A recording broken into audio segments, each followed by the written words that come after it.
Hello সবাইকে, welcome to my channel move Bhattacharya vlog. কেমন আছো তোমরা সবাই? আমি তো ভালোই আছি। তোমরা কেমন আছো সেটা আমাকে কমেন্টে জানাতে ভুলো না কিন্তু। যাই হোক, গুড মর্নিং এভরিওয়ান। এইটি ছিল ভাইফোঁটার দিনের একটি ব্লগ। তো ভাইফোঁটার দিনের আকাশটা ছিল সকালবেলার একদমই কুয়াশাচ্ছন্ন আকাশ। যাই হোক, সেদিন আমি রান্নাঘরেই চলে এসেছিলাম। সেদিন আমাদের আইটেমের মেন ছিল ঘুগনি হবে। আর কি হবে না হবে আইটেম পুরোটাই তোমাদের সবার সাথে শেয়ার করব। যাই হোক, প্রতিটি ভিডিওর মতন এই ভিডিওতেও সেম রিকোয়েস্ট, প্লিজ চ্যানেলটিকে সাবস্ক্রাইব করে আমার পাশে থাকুন। আর ভিডিওটি ভালো লাগলে লাইক করে দেবেন, আর কমেন্টে কিছু ভুল ত্রুটি হলে জানাতে ভুলবেন না, আর ভালো লাগলেও কমেন্ট করবেন। যাই হোক, পুরো ভিডিওটি দেখুন, আশা করি তোমাদের সবার দেখতে অনেক অনেক ভালো লাগবে। যাই হোক, চাপিয়ে দিয়েছি ঘুগনি। অনেকটাই মটর ছিল, অনেকটাই মটর সেদ্ধ করাটা একটু চাপের হয়ে যায়, তাই না বলুন? তার উপর সকালবেলা উঠেই চলে এসেছিলাম রান্নাঘরে। যাই হোক, ভাইফোঁটার দিন বলে কথা, এক্সাইটেড তো থাকবই। এই যে কড়াইয়ে সেদিন তাড়াহুড়ো করেই ঘুগনিটা করছিলাম। কড়াইয়ে তেল গরম করে যাই গোটা ফোড়ন দিয়ে নিয়েছিলাম, দিয়ে টমেটোটা দিয়ে নিয়েছিলাম। আর যেহেতু আমাদের বাড়িতে পিসিও ফোঁটা দেবে, তাই ঘুগনিটা আঁশ করার ঝামেলাটা নিইনি, তাই নিরামিষই বানাতে হয়েছিল। যাই হোক, এই যে ঘুগনির মশলাটাও কোনো রকমে সেদ্ধ মতন হয়ে গেছিলো। তার মধ্যে ওর ওপর দিয়ে দেবো হচ্ছে নারকেল কুচি আর আলুগুলো। এইবার এইটাকে নিয়ে ভালো করে নাড়তে থাকলাম। আচ্ছা, ভাইফোঁটার দিন কার কার বাড়িতে কী কী স্পেশাল আইটেম হয়েছিল আমাকে জানাবেন তো। হ্যাঁ হ্যাঁ, জানি জানি, ভুলে যাবারই কথা, এতদিন পর ব্লগ পোস্ট করলে যাই হয় আর কি। যাই হোক, এতদিন ভয়েস ওভার দেওয়ার জন্য আমার এটা করা হচ্ছিল না, শুধু ভিডিওগুলোই নেওয়াই ছিল আর কি। যাই হোক, কে কী আইটেম হয়েছিল যেটুকুই মনে থাকে আমাকে কমেন্টে জানিও কিন্তু, কেমন? এই যে বলতে বলতে মটরগুলোও দিয়ে নিয়েছিলাম। তো পরিমাণ কতটা ছিল তোমরা দেখে বুঝতেই পারছো। যাই হোক, দেখো ভিডিওটি, আশা করি তোমাদের অনেক ভালো লাগবে। আচ্ছা, ভাইফোঁটার দিন তোমাদের বাড়িতে সবার 5 রকম মিষ্টির খাওয়ার নিয়ম থাকে, নাকি 3 রকম মিষ্টি খাওয়ার নিয়ম থাকে? আমাকে একটু জানিও তো। এই যে ঘুগনিটা রেডি হয়ে গেল আস্তে আস্তে। এইবার পরিমাণ মতন বুঝে নুনটা দিয়ে নিলাম, দিয়ে নাড়তে থাকলাম। হ্যাঁ, ভাইফোঁটা হয়ে গেছে প্রায় 1 মাস হয়ে গেল, আর আমি ভিডিওটা এখন আপলোড করছি। পুরোপুরি 1 মাস না হলেও আর কয়েকদিন হয়তো বাকি আছে 1 মাস হতে, তাই না? যাই হোক, ঘুগনির পরিমাণটা এতটাই বেশি ছিল কি আর বলবো। এইটুকু নাড়ার পর আমি আর মাঝে ভিডিও নিতে পারিনি। এই যে রেডিও হয়ে গেছিলো আমাদের ঘুগনি। আমি ঢাকা দিয়ে রেখেও দিয়েছিলাম, দেখলাম তোমাদের সাথে একটুখানি এই লুকটা শেয়ার করে নিই কেমন হয়েছিল। খেতে কিন্তু অসাধারণ হয়েছিল। তারপর আমি স্নান করে রেডি হয়ে নিয়ে এই যে ভাইফোঁটার জায়গাটা রেডিও করে নিয়েছিলাম। আর এটা গেট রেডি উইথ শেয়ার তো করাই আছে আমার চ্যানেলে, ভাইফোঁটা স্পেশাল। আর আগের দিনের রাতে আমি যে পায়েসটা বানিয়ে রেখেছিলাম, সরি ছানার পায়েসটা বানিয়ে রেখেছিলাম, সেটার ফাইনাল লুকটা ঠিক এইরকমই ছিল। এবার আমাদের পিসি বসবে ভাইফোঁটা দিতে, তাই জন্য আমি মিষ্টিগুলো প্লেটে সব বেড়ে রেডি করে দিচ্ছিলাম। আমাদের 5 রকম মিষ্টি ছিল, হচ্ছে রসগোল্লা, সীতাভোগ, মিহিদানা, পান্তুয়া আর হচ্ছে কালাকাঁদ। আর সঙ্গে থাকছে ছানার পায়েস আর ঘুগনি আর লুচি। যাই হোক, তোমাদের সবার বাড়িতে কী কী আইটেম ছিল আমাকে জানাতে ভুলো না, কেমন? এই যে আমি এখন এক হাতে ক্যামেরা আর এক হাতে মিষ্টির প্যাকেটগুলো ছিঁড়তে হচ্ছে, সেই জন্যই এরকম আর কি দেখতে লাগছে। যাই হোক, এই দেখো আমি প্লেটে মিষ্টিগুলো সাজিয়ে নিচ্ছি। আর তোমাদের কার কার বাড়িতে কী কী মিষ্টি ছিল আমাকে জানিও, 3 রকম না 5 রকম? আমাদের বাড়িতে 5 রকম করেই দেওয়া হয়েছিল। এই যে ঘুগনিটাও আমি রেডি করে দিচ্ছিলাম পিসির জন্য। তো পিসিও ফোঁটা দেবে, পিসির 5 দাদা এবং ভাই সবাইদের মিলিয়ে। আর আমিও দিয়েছিলাম আমার সব দাদাদের, তোমরা ভিডিওর সবশেষে দেখতেই পাবে। এই যে ঘুগনিটার কালারটা কেমন হয়েছে আমাকে বললো, হ্যাঁ।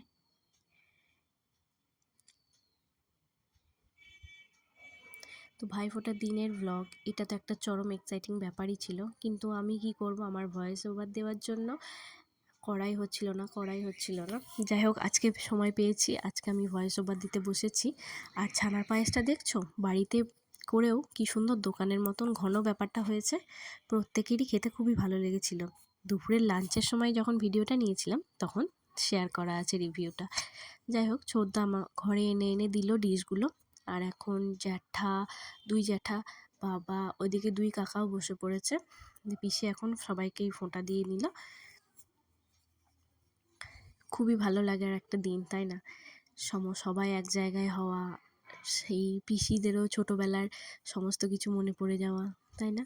এই যে এখন সেজো জ্যাঠাকে পিসি ফোঁটা দিয়ে নিচ্ছে। যাই হোক, ওইদিকে বাবা আর 2 কাকা ওরা অপেক্ষা করছিল কখন ওদের পালা আসবে। আর সকাল থেকে উপোস করে থাকার একটা ব্যাপার আছে। যাই হোক, সবার ফোঁটাটা কমপ্লিট হয়ে গেলে সবাই খেয়ে নেবে, তাহলেই ভালো। আর এইদিকে আমার জেঠি বাজাচ্ছে শাঁখ, আর আমি ওই দিক থেকে ক্যামেরা করছিলাম। যাই হোক, পিসির কমপ্লিট হয়ে গেলে আমি দিতে পড়েছি ভাইফোঁটার জন্য। এই যে প্লেটে, আমাদের যেহেতু ব্রাহ্মণ বাড়ি, তাই পৈতে, পান, সুপুরি এইসব নিতে হয়। আচ্ছা, প্রথমে দিয়ে নিলাম মেজদাকে। তোমরা কয় ভাই বা কয় দাদাকে ফোঁটা দিয়েছো আমাকে কমেন্টে জানিও, কেমন?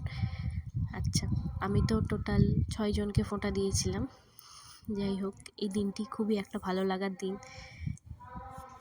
দিনটির জন্য আমরা সমস্ত বোনেরা, দাদারা, ভাইয়েরা আমরা অপেক্ষা করেই থাকি। আচ্ছা, এই দিনে একবার তাদের কথা ভাবুন তো, কি কষ্ট, তাই না? যাদের কোনো নিজের দাদা বা ভাই নেই, বা নিজের কোনো বোন নেই। যাই হোক, মোট কথা সেদিন দিতে পারলেই হলো। আর আমার তরফ থেকে গিফট ছিল দাদাদের এই যে এই আইটেমগুলো, যেখানে লেখা ছিল welcome to our sweet home. তো আমি এইটাই সবাইকে গিফট করেছিলাম। এইটা দিয়ে নিচ্ছি আমার পাশের বাড়ির একটা খুড়তুতো দাদাকে। যাই হোক, তোমরা ভিডিওটি পুরোটা দেখতে থাকো, আশা করি তোমাদের অনেক অনেক ভালো লাগবে।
যাই হোক, এখানে বৌদি ওর ভাইকেও দিয়ে নিয়েছিল। তারপরে আমাদের বাড়িতে সেদিন হয়েছিল হচ্ছে চিকেনের জন্য ওদিকে দাদারা সব কেটে কুটে দিচ্ছিলো, আর এইদিকে আমার ছোটো বৌদি আমাকে দেখাতে এসেছিলো যে ওর ভাই ওকে ভাইফোঁটায় ওই কুর্তিটা গিফট করেছে। আর তখন বেজে গেছিলো প্রায় বেলা 12টা, আর আমি এদিকে তখন বসাচ্ছিলাম সবে চিকেন, মানে তাড়াহুড়ো করে কোনো রকমে করতে পারলেই হলো। সকাল থেকে প্রচুর লেট হয়ে গেছিলো আসলে, একটা ধাপে পিসি, একটা ধাপে আমি, তারপর বৌদি, তারপর জেঠির ভিডিওগুলো আর নেওয়া হয়নি। ওই জন্য এতটা লেট হয়ে গেছিলো।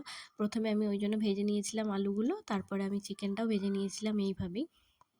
আর তোমাদের কার কার বাড়িতে চিকেন না মাটন কি হয়েছিল অবশ্যই আমাকে কমেন্টে জানিও। আমাদের বাড়িতে তো চিকেন হয়েছিল আর নর্মাল ভাতই হয়েছিল। এই যে তখন প্রায় 1:45 বেজে গিয়েছিলো, এইটাই আমি ভিডিওতে ক্যাপচার করেছিলাম আর কি। যাই হোক, তখন আমি এইবার চিকেনটা ভাজতে বসাবো।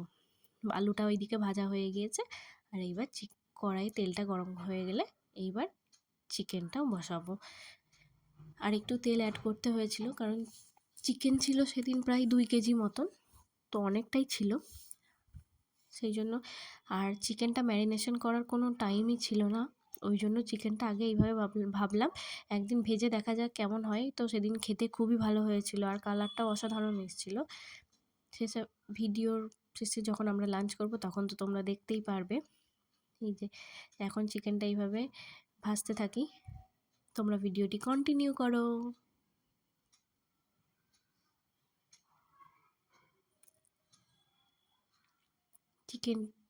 চিকেনের তেলের মধ্যেই দিয়ে নিয়েছিলাম হচ্ছে নুন আর হলুদটা, তো ওইটা একসাথে মিশিয়ে নিয়ে এইভাবেই ভাজছিলাম। আর আমি আর দাদা এদিকে ততক্ষণে বসে একটু গল্প করছিলাম। আচ্ছা বলো মাংসটা কেমন হয়েছে? লাঞ্চ করতে বসে পড়েছে অনেক ঠিক পর আছে। সবাই একসাথে এইভাবে। যাই হোক, এখন লাঞ্চ কমপ্লিট হয়ে গেছে আমাদের, তাই দেখাচ্ছি। এতক্ষণ আমার মেকআপগুলো তোলার টাইম হলো, চোখ মুখ পুরো টায়ার্ড হয়ে গেছে। আবার চলে এসেছি একবারে, সন্ধেবেলাও নয়, রাতের বেলায় 9টা নাগাদ। চিকেন ছিল অনেকটাই, চিকেনটা একটু গরম করে নিয়েছিলাম। এই যে চিকেনটা একটু গরম করে নিয়ে, গরম করতে করতে আবার চলে গিয়েছিলাম রান্নাঘরের দিকে। রান্নাঘরে সেই যে আগের দিনের বড় ভ্লগে দেখেছিলে না, যে নিম পাতার তুলসী পাতাটা ভিজিয়ে রেখেছিলাম, এখন ওই নিম পাতার তুলসী পাতাটার মধ্যে জল নিয়েই ছেঁকে নিয়ে ওইটাই গরম জল করে সেই গরম জলের ভাপটাই নেব আর কি। তো এই দেখো, পাতাগুলোকে এইভাবে বেছে বেছে নিচ্ছিলাম।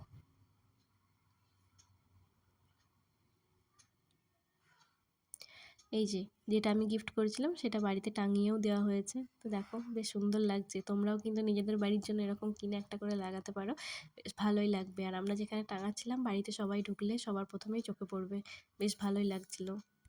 এইদিকে ততক্ষণে চিকেনটা বসানোই ছিল, আর আমি একবার দেখতে এলাম, আর জানলাগুলো বন্ধ করে দিয়েছিলাম, কারণ ওই সময় তো ভালো ঠান্ডাই পড়ে গেছিলো।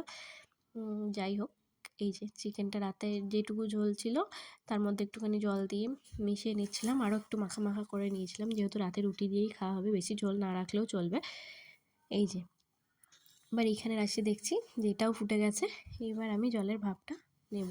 আর এইদিকে ছোটো বৌদি দেখলাম ততক্ষণে লুচিগুলো ভাজতেও শুরু করে দিয়েছে, একা একা লুচিগুলো ভাজছিলো, আর এখানে আমার গরম জলটাও হয়ে গেছিলো। এবার গরম জলটা হয় একটা থালা নিয়ে নিলাম, নয়তো কাঁচের টেবিলে তো প্রবলেম হয়ে যেতে পারে, একদম ডিরেক্ট গরম বাটিটা না নামানোই ভালো। যে একটু নেড়ে নেড়ে যতটা পারছিলাম এটা করে নিচ্ছিলাম। যাই হোক, এই যে আমি ঠিক ভাপ নেওয়ার পর মুখটা ঠিক এরকম সুন্দর লাগছে, এখনই মনে হচ্ছে না যে গ্লাস স্কিন হয়ে গেছে। যাই হোক, মজা করলাম। এই জলের ভাপটা নেওয়া না খুবই ভালো, স্পেশালি যাদের স্কিনে অ্যাকনে প্রবলেম আছে তাদের জন্য তো খুবই ভালো।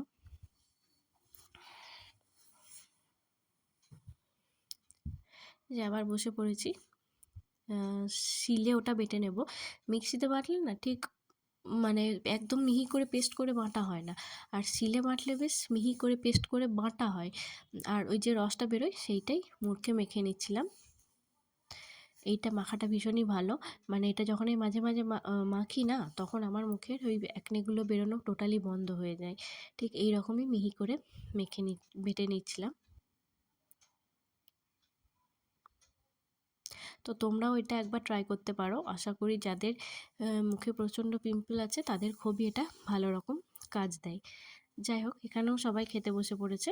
তো আজকের এই ব্লগটি তোমাদের কেমন লাগলো জানিও, অনেক দিনের পরের ব্লগ। জানি কে কী করেছে ভাইফোঁটার দিনে, সেটা প্রায় ভুলে যাওয়ারই জো।